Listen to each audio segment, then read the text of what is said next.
Tapi pas saya muncul di depan Keofeng, dia ini malah menelpon polisi. Ya supaya Keofeng ini tidak terus menelpon polisi, makanya saya menusuk dia. Assalamualaikum warahmatullahi wabarakatuh. Di sini di channel Put Daily. Jangan lupa subscribe ya.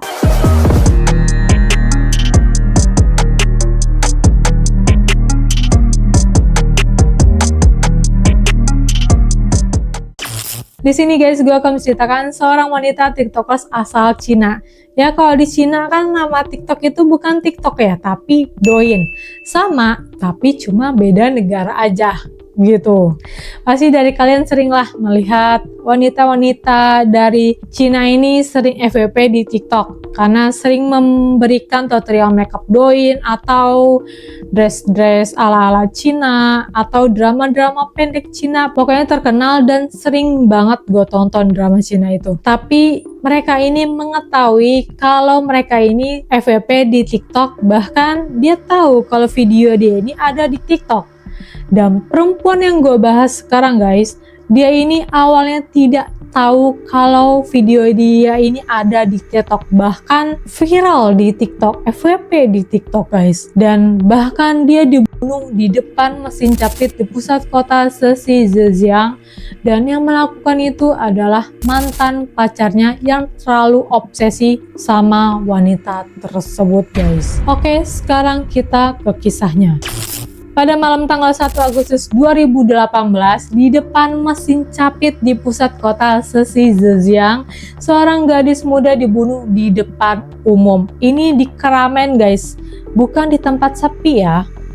Korbannya diketahui adalah seorang guru tari dengan 400.000 penggemar di TikTok Douyin.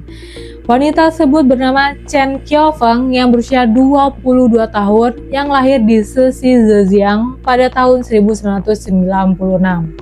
Dia ini tinggal di kota Xinghu yang berada di sebelah timur kota Sesi dekat laut di Cina guys. Orang tua Keofeng ini termasuk orang tua yang kaya. Bahkan mereka ini mempunyai pabrik, tapi gue nggak tahu guys pabriknya itu apa. Tapi orang tuanya ini mempunyai pabrik. Chen Keofeng ini juga mempunyai kakak laki-laki, dan Chen Keofeng ini digambarkan mempunyai kepribadian yang lembut. Bahkan dia menyukai hewan, anak-anak, dan dia juga sangat menyukai menari. Dia sangat menyukai tari lah. Bahkan saat dia sekolah, dia ini mengikuti les tari. Di tempat les itu kan nggak sama ya umurnya. Ada yang maksudnya masih kecil atau ada yang seumuran Keofeng ini. Tapi di sana Keofeng ini sangat menikmati. Bahkan saat anak-anak di bawah umur dia ini, dia sering mengajari anak-anak itu cara menari yang benar atau kaki yang benar saat menari. Pokoknya Keofeng ini sangat menyukai anak-anak lah. Dan pada tahun 2015, Keofeng ini sudah berusia 19 tahun guys. Ya sudah tamat sekolah lah dia ini. Kan tadi gue sebelumnya bilang ya, kalau orang tua Keofeng ini kaya raya. Karena setelah Keofeng ini lulus guys, orang tua Keofeng ini membelikan rumah dengan 2 kamar dan itu berdekatan dengan taman kanak-kanak di daerah perkotaan. Kenapa orang tuanya membeli rumah itu di sana? Karena kebetulan setelah lulus sekolah, Keofeng ini keterima kerja menjadi guru pengajar. Ya, pengajar biasa ya guys, bukan tari. Dan itu mengajar anak-anak. Dan pada tahun 2017, sudah 2 tahun lah dia ini mengajar di sekolah anak-anak. Dia ini merasa bosan. Ya bosan, dia menyukai anak-anak guys, tapi ya dia juga suka menari gitu loh. Jadi dia tuh mau diimbangi anak-anak dan juga menari. Akhirnya dia ini memutuskan keluar dari sekolah itu dan mendaftar pekerjaan sebagai guru tari dan keterima guys, alhamdulillahnya. Tapi pekerjaan yang kali ini hanya pekerjaan paruh waktu, part-time lah. Ya walaupun part-time, tapi dia ini nggak peduli guys. Maksudnya yang penting hobi dia ini bisa tersalurkan. Anak-anak dan juga menari. Nah, di sisi lain ya guys, orang tua Keofeng ini khawatir dengan putrinya ini. Ya karena jarak rumah di tempat kerja yang baru ini lumayan cukup jauh. gak sih dekat tempat kerja yang lama gitu loh. Akhirnya orang tua Keofeng ini membelikan mobil Mercedes-Benz untuk putrinya tersebut. Nah, setelah dia pindah menjadi guru tari, Keofeng ini mukanya mulai berseri-seri, mulai berbunga-bunga, pokoknya cerah banget lah nih si Keofeng ini guys. Dan itu disadari oleh orang-orang di sekitar situ. Karena saat Keofeng ini mengganti pakaiannya guys, di punggungnya itu terdapat tato anjing dan kucing. Dan terdapat juga 2 nama di sana guys. Dan salah satu nama itu bertulis nama Wu Widong. Karena orang-orang di sana kepo kan, maksudnya siapa nih Wu Widong gitu. Akhirnya salah satu orang di sana meledek Keofeng guys dengan ledekan, Keofeng, muka kamu kayak sekarang cerah banget nih, berbunga-bunga banget nih kayaknya. Tuh juga di punggung kamu tuh ada nama tuh, siapa tuh, pacar kamu ya? Tapi saat itu Keofeng ini hanya mengangguk-ngangguk aja, malu-malu kucing gitu lah guys. Dan disinilah mulai tragedi tragis yang dialami Keofeng. Sekarang kita akan membahas tentang Wu Widong dulu guys. Wu Widong ini usianya lebih tua dari Keofeng, lebih tua 5 tahun lah dari Keofeng ini. Untuk awal ketemu ini masih simpang siur, ada yang bilang ketemu saat masih sekolah, tapi ada yang juga yang bilang ketemu saat di bar. Tapi yang lebih jelasnya Wu Widong dan Keofeng ini sudah mengenal saat Keofeng ini masih sekolah. Orang tua Wu Widong ini berada di Mongolia, tapi Widong ini dibesarkan bersama neneknya guys di Sesi. Ya sama dengan kota Keofeng, tapi bedanya Widong ini lahir dari keluarga yang biasa, nggak kayak Keofeng ini guys. Dan dia hobi memasak, ya memasak biasa sih, nggak koki banget lah intinya. Saat Keofeng ini masih sekolah, Widong ini selalu berusaha untuk bisa mendapatkan hati Keofeng, selalu mengejar cintanya Keofeng. Sebenarnya guys, bukan Widong aja sih yang mengejar Keofeng ini, banyak laki-laki yang mengejar Keofeng karena ya Keofeng ini termasuk primadona di sekolahnya saat itu. Tapi berbeda juga dengan Keofeng yang mempunyai pekerjaan yang bagus, Widong ini adalah laki-laki pengangguran. Gak jelas pokoknya pekerjaannya apa, pokoknya pengangguran lah gitu. Tepat pada bulan Agustus 2017 jam 10 pagi, orang tua Keofeng ini mampir ke rumah anaknya guys. Berniat ingin membantu membersihkan rumah anaknya lah ya. Orang tuanya tahu kalau Keofeng ini nggak ada di rumah, karena pasti anaknya ini kerja lah. Makanya orang tuanya datang ke rumah untuk membersihkan rumahnya Keofeng ini. Tapi saat orang tuanya masuk ke dalam rumah guys, mereka melihat Widong di dalam rumah itu. Dan dia lagi tidur-tiduran di kamar itu guys. Tapi tahu nggak, saat orang tua Keofeng ini datang kan, Widong ini malah bersikap biasa aja, cuek, bebek banget. Nggak salim, nggak nyapa. Pokoknya pas tahu orang tua Keofeng ini datang ya, dia berdiri, tapi langsung menutup pintu kamar itu dan mengunci pintu kamar itu. Kacau banget, padahal itu rumah Keofeng, bukan rumah dia. Oke lanjut guys, pada tahun 2018 saat perayaan Imlek, orang tua Widong ini mampir untuk bertemu pacar anaknya ini.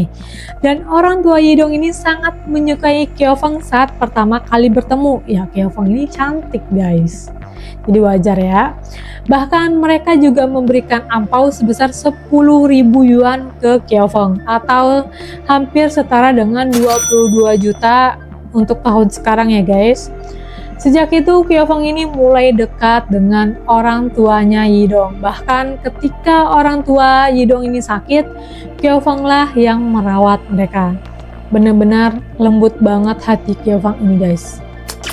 Dan pada bulan Februari 2018, sifat asli Wu Widong mulai berubah. Yang awalnya perhatian, yang awalnya baik, ramah, mulai marah-marah, pokoknya gampang marah-marah dan kasar. Pernah ada kejadian guys, saat itu mereka ini sedang bertengkar hebat.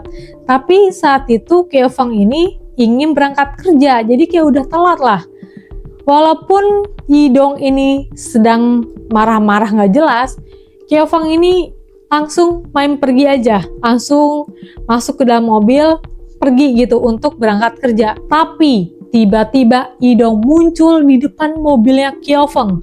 Gak tahu dari mana itu anak, tiba-tiba muncul gitu loh. Dan dia meminta ponsel dan kunci mobil Kyofang ini diserahkan ke Yidong. Tapi Kyofang saat itu langsung ngasih guys kunci mobil itu. Di dalam mobil itu Kyofang ini menangis, maksudnya kok Yidong ini mulai berubah, kok Yidong ini mulai kasar, kok Yidong ini mulai seperti posesif gak jelas gitu loh. Akhirnya Kyofang ini keluar dari mobil, berjalan agak jauh lah dari Yidong ini guys, dan meminta pertolongan ke orang-orang untuk menelpon kakak laki-lakinya Kyofang ini. Saat kakaknya datang, langsung kakak ini merebut kunci ponsel yang ada di tangan Yidong. Dan itu pertemuan pertama kakaknya Kyofang ini melihat wajah asli Yidong. Wah, pertemuan pertama orang tua Kyofang aja udah nggak baik, dan ditambah pertemuan sama kakak laki-laki Kyofangnya makin nggak baik guys. Bener-bener dah. Nggak tahu kenapa Kyofang ini bertahan terus ya. Sebenarnya guys, Kyofang ini nggak mau menceritakan perlakuan kasar Yidong ke keluarganya. Ya takut keluarganya khawatir lah sama dia. Ya tapi walaupun Kyofang ini nggak menceritakan ke keluarganya, ya keluarganya tahu lah. Maksudnya udah kelihatan, udah pertemuan pertama aja udah kayak gitu, apalagi sama anaknya gitu loh. Karena kejadian itu akhirnya keluarga Kyofang melarang putrinya ini berhubungan dengan Yidong. Bahkan orang tua Kyofang ini sampai pergi ke peramal guys untuk melihat hubungan Kyofang dan Yidong, apakah mereka ini cocok atau enggak. Dan peramal itu bilang kalau Yidong ini sikapnya lumayan cukup keras, pokoknya nggak cocok lah sama Kyofang ini. Ya guys, jangan inian ya, berpikiran buruk, tapi emang di Cina ini biasa untuk melihat kecocokan antara wanita dan laki-laki, karena di kampung gue juga kayak gitu guys. Sebelum nikah nih ya di sana ini yang melihat dulu kecocokan, karena kan mereka dijodohin ya, kebanyakan dijodohin, jadi ya biasa aja gitu. Bukan meramal masa depan, bukan, tapi cuma melihat garis tangan yang ada di tangan laki-laki dan perempuan, seperti itu guys. Oke, sekarang kita lanjut lagi guys. Beberapa bulan kemudian setelah mereka putus, pada bulan April 2018, Kyofang ini menelpon kakak laki-lakinya sambil menangis guys. Dia bilang di telepon itu, "Kak, tolong, pintu rumah rusak, ditendang sama Yidong." Langsung kakaknya itu datang ke rumah adiknya, tapi setibanya di sana Yidong ini sudah pergi. Ya sudah kabur, takut ini orang, cuma berani sama cewek doang. Dan saat kakaknya memeriksa barang apa aja yang dirusakin sama Yidong ini, ternyata bumper depan dan layar di dalam mobil adiknya itu rusak, dirusakin sama Yidong guys. Tapi guys, kalian tahu nggak, walaupun banyak kejadian kekerasan yang dilakukan Yidong, Kyofang lagi-lagi memaafkan Yidong. Hanya gara-gara Yidong ini memohon atas apa yang telah dia lakukan. Itu memohonnya itu sambil berlutut, kayak sambil bilang gini, "Sayang, maafkan aku sayang banget sama kamu, aku tuh cinta banget sama kamu, aku nggak bisa hidup tanpa kamu. Pokoknya sehari pun aku tuh nggak bisa hidup tanpa kamu, tolong maafkan aku sayangku." Deh, dimaafkan sama Kyofang guys. Sebulan telah berlalu, Kyofang ini baru tahu kalau Yidong mempunyai banyak utang. Disebabkan Yidong ini suka berjudi guys. Karena Kyofang ini nggak suka dengan cowok yang berjudi, akhirnya dia meminta putus sama Yidong dan mengusirnya dari rumah. Dan langsung mengunci rumah tersebut. Dan kalian tahu lagi guys, saat Kyofang ini sedang pergi bekerja, si Yidong ini memanggil tukang kunci untuk membuka pintu rumah tersebut. Dan Yidong mengambil pakaian, termasuk pakaian Kyofang juga guys, dan dokumen pribadi milik Kyofang. Saat Kyofang ini pulang, dia melihat rumah ini berantakan total. Dan di situ langsung Kyofang ini menelpon pihak kepolisian dan menangkap Yidong. Tapi lagi-lagi Yidong ini memohon dibebaskan sama Kyeofang dengan bilang gak bisa hidup tanpa kamu. Pokoknya tuh dia benar-benar gak bisa kehilangan Kyeofang lah. Dan ya, Kyeofang memaafkan dan balikan lagi sama Yidong. Padahal sikap Yidong ini sudah semakin parah, tapi Kyeofang ini terus-menerus memaafkan Yidong. Gak tahu, terlalu lembut banget ini Kyeofang ini, guys. Dan disinilah awal mula Kyeofang menjadi artis TikTok Douyin tanpa dia ketahui. Jadi guys, si Yidong ini mulai berpikir. Jadi kayak berpikirnya tuh kayaknya kalau gua merekam kegiatan Kyeofang dan menguploadnya ke TikTok Douyin, kayaknya bakal terkenal nih. Disinilah Yidong mulai merekam kegiatan Kyeofang. Dan pada bulan Mei, Yidong ini mengajak jalan-jalan Kyeofang ke kota Hangzhou, tempat wisata yang dikelilingi danau yang indah. Di situ mereka ini naik perahu, guys. Nah, si Yidong ini mulai merekam Kyeofang yang sedang menari-nari dengan gerakan tangan yang cantik itu, guys. Gak sampai di situ aja, tapi guys, selama perjalanan ini Yidong ini selalu merekam aktivitas Kyeofang, dan video itu boom di TikTok itu, guys. Boom banget pokoknya. Kyeofang ini sempat nanya saat awal Yidong ini merekam Kyeofang kan. Kyeofang ini nanya, kamu kenapa ngerekam aku terus? Kayak gitu. Tapi Yidong ini bilang, kamu cantik sayang saat direkam. Dan dalam waktu sebulan, Yidong sudah menggugah 59 video Kyeofang. Dan itu semua langsung FWP, guys. Pengikutnya bahkan sampai 400.000 penggemar. Dan mulai datangnya endorse dari TikTok itu. Dan Yidong ini, guys, yang awalnya hanya merekam acak, setelah ada tawaran endorse, Yidong ini mulai memaksa Kyeofang untuk merekam video endorse dan menari-nari sesuai arahan Yidong. Dan itu Kyeofang ini nggak dibayar. Jadi Kyeofang ini nggak terima bayaran endorse itu, guys. Yang memakannya itu Yidong, pacarnya itu. Sebenarnya Kyeofang ini terus mengatakan kalau dia nggak mau melakukan itu. Dia tuh hanya ingin hidup tenang dengan mengajar tari sama anak-anak. Tapi ya Yidong ini nggak peduli sama apa yang dikatakan Kyeofang, guys, karena dia udah tergiur sama duit yang dikasih sama TikTok itu, dan itu berkat Kyeofang gitu loh. Jadi kayak Kyeofang ini mencari uangnya Yidong inilah. Ya Kyeofang dengan terpaksa, guys, mengikuti kemauan pacar ini daripada nanti Yidong ini marah-marah nggak jelas, bahkan sampai melempar barang. Ya walaupun Yidong ini nggak pernah melukai fisik Kyeofang ini, tapi dengan melempar barang, bahkan HP-nya pun dilempar gitu lah. HP Kyeofang ini suka dilempar sama Yidong, guys. Dan itu membuat traumatik gitu loh. Kan serem juga kalau kayak gitu kan.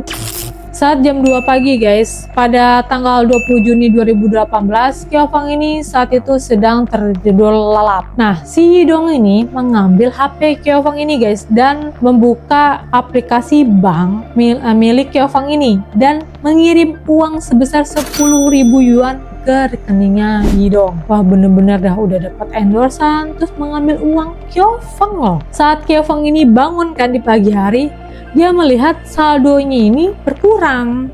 Akhirnya Kyeofang mengusir Yidong dari rumah itu dan mengunci rumah itu. Ya pasti kalian tahu kan sifatnya Yidong ini seperti apa. Langsung dia nggak terima, guys, mengamuk-ngamuk, digedor-gedor, pokoknya pintu itu digedor-gedor terus lah. Kyeofang yang ketakutan dalam rumah itu akhirnya menelpon kakaknya itu untuk datang. Selama menunggu kakaknya itu datang, guys, Yidong ini terus berteriak dan dia meminta uang orang tuanya itu dibalikin, karena sebelumnya kan orang tuanya Yidong ini kan memberikan ampau sebesar 10.000 yuan kan. Padahal Yidong ini sudah mengambil uang itu di rekening Kyeofang dan dia minta lagi, guys. Kacau emang nih orang, gak tahu terima kasih emang nih orang. Tapi Kyeofang ini bilang, guys, dia bilang, uang apa? Uang yang dikasih orang tua kamu aja, kamu yang memakan ya, kok minta sama aku, harusnya kamu yang balikin bukan aku. Tapi di situ Yidong ini terus berteriak, terus meminta uang itu. Akhirnya Kyeofang ini memberikan uang itu ke Yidong. Tapi Yidong malah menolak uang tersebut guys, dengan bilang dia nggak mau menerima uang itu, dia maunya itu Kyeofangnya langsung untuk ngasih ke orang tuanya itu. Banyak maunya emang nih orang. Saat kakak laki-lakinya Kyeofang ini datang, Yidong ini sudah pergi guys, ya takutlah sama kakaknya Kyeofang ini. Akhirnya pihak keluarga membawa putrinya untuk pulang ke rumah orang tuanya ini. Dan orang tuanya langsung mengganti semua kunci pintu rumah tersebut guys, dan berniat menjual rumah itu dengan harga murah. Ya biar cepet lah kejualnya, makanya dijual dengan harga murah gitu loh. Dan saat orang tuanya ini memeriksa HP Kyeofang guys, anaknya itu, orang tua ini melihat isi pesan dari Yidong ke anaknya. Dan isi pesannya itu bertulis, aku mencintaimu, aku tidak bisa hidup tanpa kamu sehari pun. Tapi dia juga mengucapkan, aku akan membunuhmu. Psikopat emang nih orang guys. Ada kejadian lagi guys, terjadi pada tanggal 26 Juli. Kyeofang ini kan lagi jalan-jalan ya, tapi dia ini jalan-jalannya sama teman laki-laki. Tiba-tiba Yidong ini datang muncul menonjok teman laki-laki Kyeofang itu, dan mereka bertengkar di sana. Dan saat Yidong ini mengeluarkan sebuah pisau, Kyeofang itu ketakutan guys, langsung berteriak, langsung Kyeofang ini menelpon pihak polisi. Di situ Yidong langsung kabur dan meninggalkan pisau itu di sana saat mengetahui Kyeofang ini hendak menelpon polisi. Dan di sini Kyeofang tetap nggak mau menceritakan kejadian yang dia alaminya, ya karena dia takut orang tuanya atau keluarga ini khawatir sama dia lah. Tapi kan perasaan orang tua itu peka ya, tahu lah anaknya lagi kenapa-napa. Dan bahkan orang tuanya guys berpikir kalau HP bahkan mobil anaknya ini sudah ditaruh sebuah alat pelacak oleh Yidong. Makanya ibunya ini memutuskan selalu mengantar putrinya itu kemana aja, termasuk ke tempat kerjanya Kyeofang ini. Tapi takdir berkata lain guys. Pada tanggal 1 Agustus, Yidong ini terus mengirim pesan ke Kyeofang. Banyak banget guys pesannya itu, kayak ancaman, pokoknya tuh parah banget lah pesannya itu. Tapi sama Kyeofang ini didiemin, nggak dibales gitu loh. Walaupun di sana tuh ada pesan ancaman, yaitu kamu benar-benar membuatku kesal, ayo kita mati bersama. Seperti itu guys. Sekitar pukul 5:30 sore, Kyeofang ini mengirim pesan ke ibunya kalau malam ini nggak perlu dijemput ya, karena dia mau pergi nonton sama teman-temannya guys.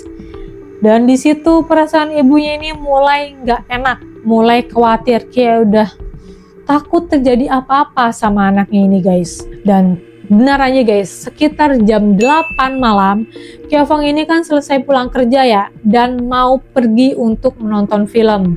Tapi tanpa Kyeofang sadari, si Yidong ini sudah menunggu di tempat kerjanya itu dan mengikuti Kyeofang pergi. Dan ketika mobil berada di area Sinduhi, Jalan Hushan, kota Sesi, Kyeofang ini melihat Yidong mengikutinya dan buru-buru Kyeofang ini keluar dari mobil tersebut guys, dan berlari ke distrik bisnis Sinduhi. Kyeofang ini berhenti di sana karena di sana ini ramai, banyak orang. Jadi Kyeofang ini berpikir nggak mungkin Yidong ini akan berniat buruk gitu loh. Maksudnya nggak mungkin berani berniat buruk di sana, karena di sana ramai orang kan, banyak orang lah. Namun saat Yidong keluar dari mobil itu, dia mengenakan topeng di mukanya dan menangkap Kyeofang dengan pisau tajam. Membawa paksa Kyeofang ini ke tempat sepi di dekat pintu toko Jiadol, tempat toko mainan capit gitu guys. Di situ Kyeofang ini berontak guys dan berusaha melepaskan diri dari Yidong. Dan di situ Yidong ini mulai kesal dengan tingkah laku Kyeofang dan langsung dia masuk pisau itu ke perut dan di lehernya Kyeofang.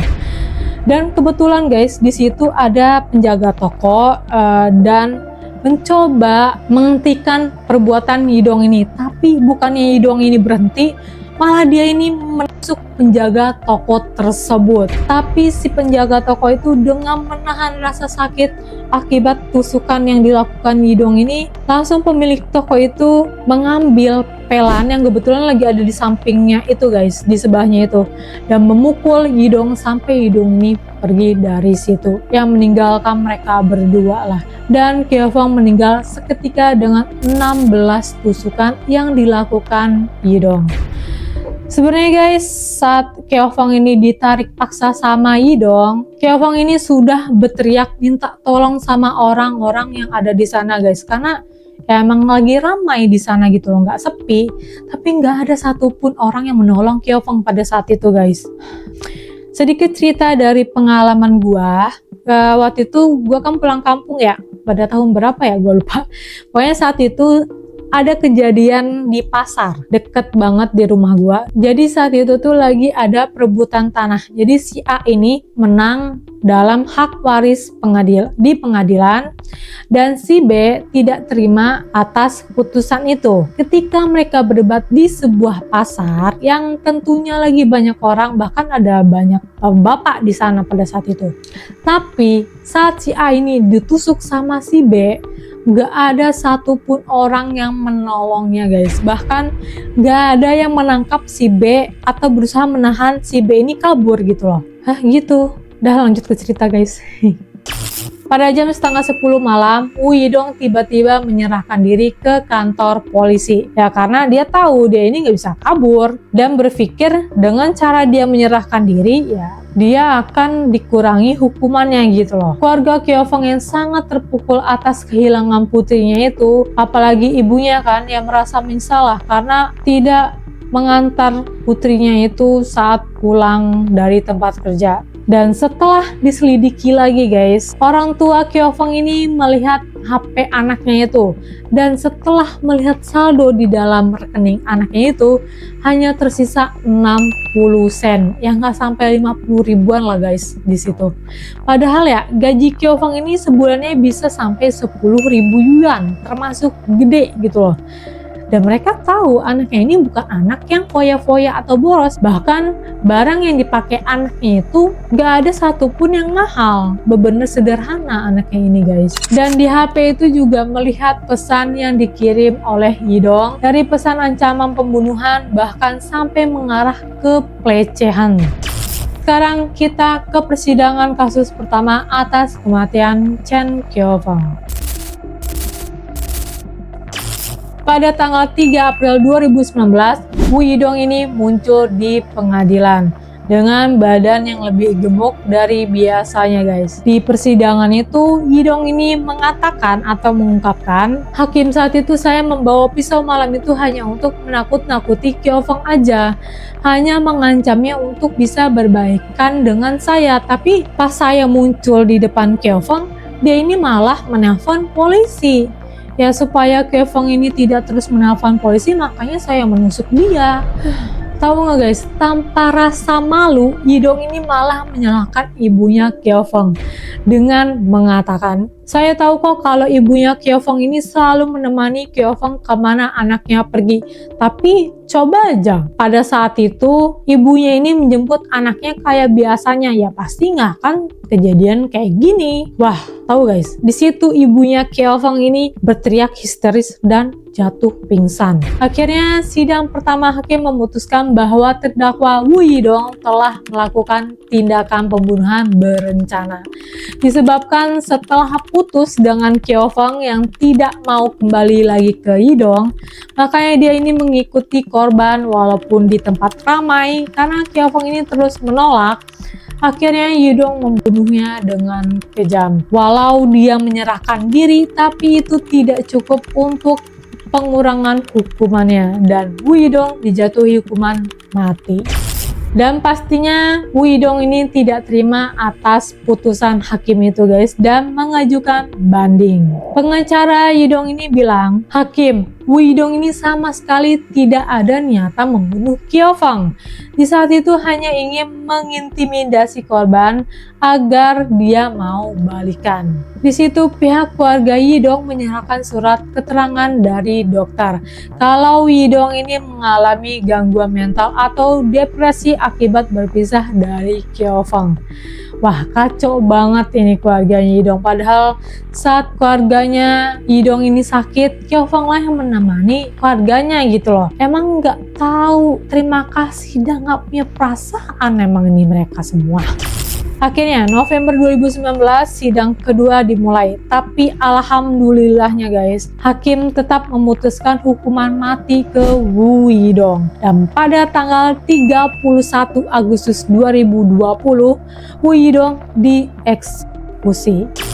Yang membuat pilu dari cerita ini guys, saat Kyofang ini masih berusia 18 tahun, orang tuanya ini sudah menyiapkan rumah mewah yang harganya bisa mencapai 2M atau sampai 900.000 yuan lebih lah gitu.